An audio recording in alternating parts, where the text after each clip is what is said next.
If you grew up watching television in the 1990s, you may remember Hercules. The legendary journeys as a colorful world of gods, monsters, warriors, comedy, and impossible adventures. Kevin Sorbo appeared almost every week as Hercules, the legendary demigod who seemed capable of defeating entire armies with nothing more than his strength, courage, and a few well-timed jokes. But the real story behind the series was far more complicated than the mythology shown on screen. Behind those leather costumes, fantasy landscapes, elaborate fights, and strange creatures was a production filled with unexpected casting decisions, dangerous stunts, serious illness, career breakthroughs, technical experimentation, and heartbreaking tragedy. What began as a handful of television movies eventually became a major syndicated franchise, produced a successful spin-off, introduced audiences to performers who would later become Hollywood stars, and helped strengthen New Zealand's reputation as an international filmmaking destination. Decades later, the most fascinating part of Hercules may not be the gods at all. It may be the very real people who created them. The journey began before the weekly television series even existed. Universal developed a group of Hercules television movies for its action-packed programming, and the producers were searching for a location that could provide dramatic landscapes without the enormous costs associated with Hollywood production. New Zealand eventually became the answer. Its mountains, forests, beaches, farmland, and relatively compact geography gave the filmmakers an extraordinary range of locations. The decision would become much more important than anyone initially expected. The productions created opportunities for local actors, technicians, stunt performers, designers, and visual effects artists, helping build an experienced screen production workforce. Later, New Zealand would become globally famous as the home of The Lord of the Rings. But Hercules and Xena were part of an earlier period in which international television production helped establish the country's capabilities. Even the title role was not guaranteed to belong to Kevin Sorbo. The part had reportedly been offered to Dolph Lundgren, the Swedish action star famous to American audiences for playing Ivan Drago in Rocky IV. Lundgren declined, and the opportunity eventually went to Sorbo. It proved to be the career-changing decision that made him internationally recognizable. Sorbo did not simply have the physique producers needed. He also brought humor and warmth to Hercules, allowing the character to become more approachable than the solemn, distant image of an ancient mythological hero. The original television movies succeeded strongly enough to lead to Hercules, the legendary journeys, which premiered in 1995 and eventually became one of the best-known syndicated fantasy adventure series of its era. The show ultimately ran for 6 seasons and more than 100 episodes. Another major casting decision involved Zeus. Charlton Heston was reportedly considered for the role, but did not take it, and the part in the original television movies went to Anthony Quinn. For American audiences, Quinn was already an established Hollywood legend, known for films including Lawrence of Arabia and Zorba the Greek.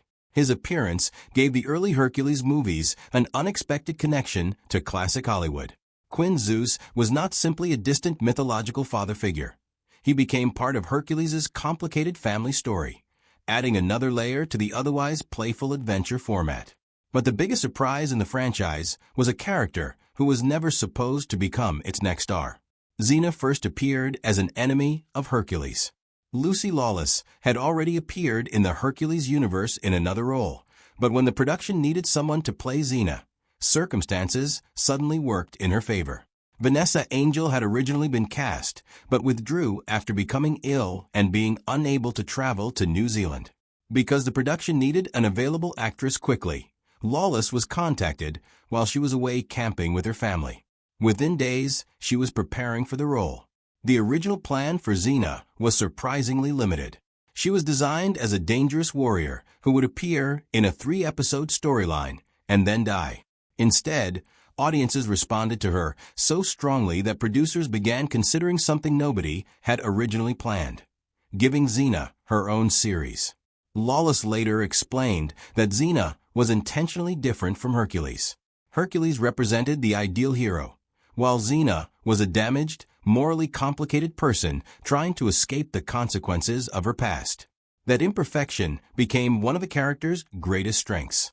In 1995, Xena warrior princess premiered, and what had begun as a temporary villain became the star of a 6-season international television phenomenon. The success of Xena also demonstrated how unpredictable television can be. A character created to be defeated became more popular than many of the characters who were supposed to remain central. Lucy Lawless became an international star, while Xena developed a distinct identity that eventually allowed the spin-off to stand on its own. The two shows shared characters, performers, mythology, and production resources, creating an interconnected television universe long before shared cinematic franchises became standard Hollywood practice. Viewers could follow characters from one series into another, and familiar faces could return in completely different roles. That flexibility became part of the charm of the entire franchise. One performer took that flexibility further than almost anyone else. Michael Hurst, who played Hercules' companion Iolaus, became an extraordinary shapeshifter within the franchise. He was not limited to one supporting character. Across the larger Hercules and Xena universe, Hurst appeared in numerous roles, sometimes returning as Iolaus, and sometimes becoming entirely different characters. His performances could involve different costumes, personalities, accents, and comic styles. The franchise's willingness to reuse performers helped give the shows a theatrical quality, as if a traveling company of actors were constantly stepping into new parts. Hurst also expanded his involvement behind the camera, directing episodes, and becoming an important creative contributor. Bruce Campbell brought another distinctive ingredient to the franchise. Campbell, already famous for his work with filmmaker Sam Raimi, played Autolycus, a charming thief whose confidence was usually greater than his actual competence. Autolycus allowed the series to move away from straightforward heroic action and embrace broad comedy. Campbell's timing and physical performance made the character one of the franchise's most memorable recurring figures. His relationship with the production also went beyond acting, as he directed episodes and became part of the creative family surrounding the shows. The connection between Campbell, Raimi, and producer Robert Tappert stretched back to the Evil Dead era and became one of the hidden threads running through the franchise. That creative environment also helped shape the unusual tone of Hercules. The series never tried to behave like a historically accurate recreation of ancient Greece. It borrowed gods, monsters, heroes, locations, and legendary names, but freely mixed them with modern humor and fictional storylines. A serious battle could suddenly become a comedy scene. A mythological character might behave more like a modern television personality than an ancient deity. The writers were not trying to produce a scholarly interpretation of Greek mythology. Their priority was entertainment, and that freedom allowed the series to create stories that would have been impossible if the writers had followed classical mythology strictly. The physical side of the production was another major challenge. Hercules was an action series, and action television requires extraordinary coordination. Actors, stunt doubles, fight choreographers, camera operators, special effects crews, costume departments, and directors all had to work together to make every punch, fall, sword strike, and leap appear effortless. The audience saw a few seconds of finished action, but those seconds could require extensive rehearsal and repeated takes. Kevin Sorbo performed substantial physical work, while professional stunt performers helped create sequences too dangerous or demanding for an actor to attempt repeatedly. The action style itself became distinctive. Martial arts techniques, acrobatics, wire work, sword choreography, and exaggerated television combat gave the franchise an energy that separated it from traditional sword and sandal productions. Martial arts instructor Douglas Wong was associated with training and choreography for the productions, including work connected with Sorbo and Lawless. The result was an unusual fusion: ancient mythology presented through the visual language of 1990s action television. For Sorbo, however, the physical demands eventually became connected to one of the most frightening chapters of his life. During the period when Hercules was at the center of his career, he experienced a serious medical crisis. Sorbo has publicly described suffering multiple strokes and dealing with an aneurysm and blood clots. The symptoms included numbness and other physical problems that were eventually traced to a serious vascular condition. His recovery was difficult and affected his ability to perform the demanding physical work that had defined his television image. The contrast was extraordinary. Millions of viewers saw Hercules as nearly invincible, while the man playing him was confronting a very real threat to his health. Sorbo later discussed the experience publicly and wrote about it in his memoir True Strength, describing how the crisis changed his perspective on his body, career, and life. The production had to adapt. A weekly action series could not simply ignore the health problems of its leading actor. So writers and directors found ways to reduce the physical demands placed on Sorbo, while keeping Hercules at the center of the story. The series could emphasize supporting characters, comedy, dialogue, unusual settings, and stories that required less intense action from its star. In some cases, the production even turned its own limitations into creative opportunities. That ability to adapt became one of the franchise's greatest practical strengths. The visual effects department faced a different challenge: how to make monsters believable on a television budget. The answer was a mixture of practical makeup, prosthetics, miniatures, stunt performers, compositing, and increasingly sophisticated computer-generated imagery. Looking back, Gosling's involvement makes the franchise feel almost like a time capsule. A future Oscar-nominated star was learning his craft inside a syndicated fantasy production, working alongside performers and technicians who were themselves building careers. But Gosling was not the only future Hollywood name to pass through this universe. Karl Urban appeared in the franchise before becoming internationally famous for roles in The Lord of the Rings, Star Trek, and The Boys. Gina Torres appeared as Nebula before later becoming widely recognized for her television work. Rose McIver also appeared in the franchise and later became known for iZombie and Ghosts. These careers demonstrate how difficult it is to recognize future stars when they are still beginning. Ares became one of the franchise's most popular recurring villains, and Smith became closely associated with the character across Hercules and Xena. But in 2002, his life ended in a devastating accident. Smith was in Beijing while working on Warriors of Virtue 2. On February 6th, he suffered a serious fall and sustained severe head injuries. He remained critically ill in Beijing and died on February 15, 2002, at the age of 38. Contemporary reporting stated that he was survived by his wife, Suzanne, and 3 young sons. At the time of his death, Smith was also preparing for a major Hollywood opportunity in the action film Man of War, which was expected to star Bruce Willis.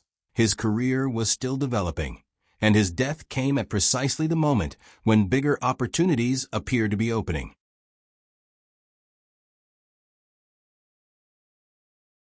Smith's death gave his performances as Ares an unavoidable sense of tragedy. The character was a god who seemed almost impossible to destroy, while the actor behind that character had been taken from his family and fans far too early. His story remains one of the darkest chapters in the history of the franchise because it reminds audiences that television characters can live forever through reruns, while the people who created them cannot. The franchise also experienced other real-world dangers. Lucy Lawless herself suffered a serious injury when a horse slipped during a public appearance, breaking her pelvis. Production adapted by creating a story that could accommodate her recovery. Lawless later described the injury in detail during her Television Academy interview and explained how the production found a way to keep working around it. It was another example of how the fantasy world depended on real people whose bodies could be injured, exhausted, or simply pushed beyond their limits. What makes the entire story remarkable is how many different kinds of careers were created or redirected by these productions. Lucy Lawless became Xena almost by accident. Ryan Gosling became teenage Hercules before becoming a global movie star. Karl Urban moved from New Zealand television into some of Hollywood's biggest franchises. Bruce Campbell continued developing his long creative partnership with Sam Raimi.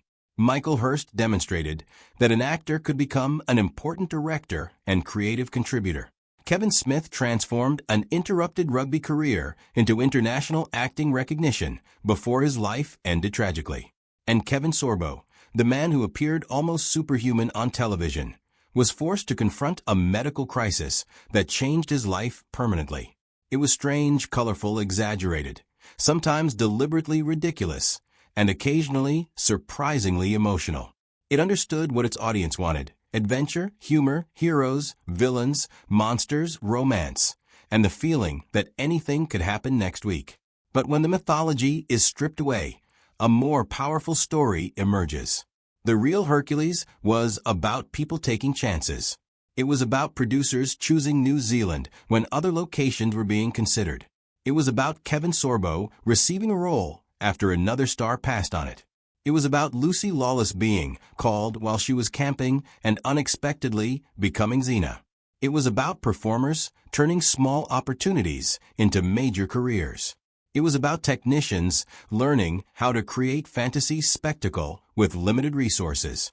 And it was about the painful truth that success does not protect anyone from illness, injury, or tragedy. For American viewers who remember Hercules from the 1990s, the series may now feel like a piece of another television era. Yet its legacy is surprisingly large. Its stars continued into new generations of film and television. Its spin-off became a cultural phenomenon of its own. Its production helped strengthen New Zealand's screen industry. And its behind-the-scenes stories became almost as dramatic as the adventures the audience watched every week. In the end, the gods were fictional.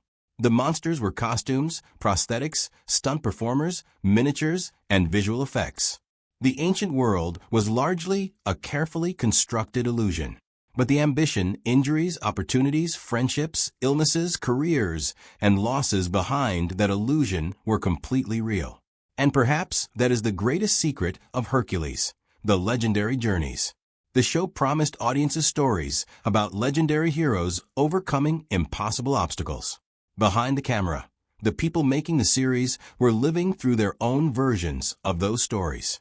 Some found unexpected second chances. Some discovered careers they never imagined. Some became international stars. And one, Kevin Smith, left the world far too soon. The legend of Hercules may belong to mythology, but the people who brought that legend into American living rooms belong to real life.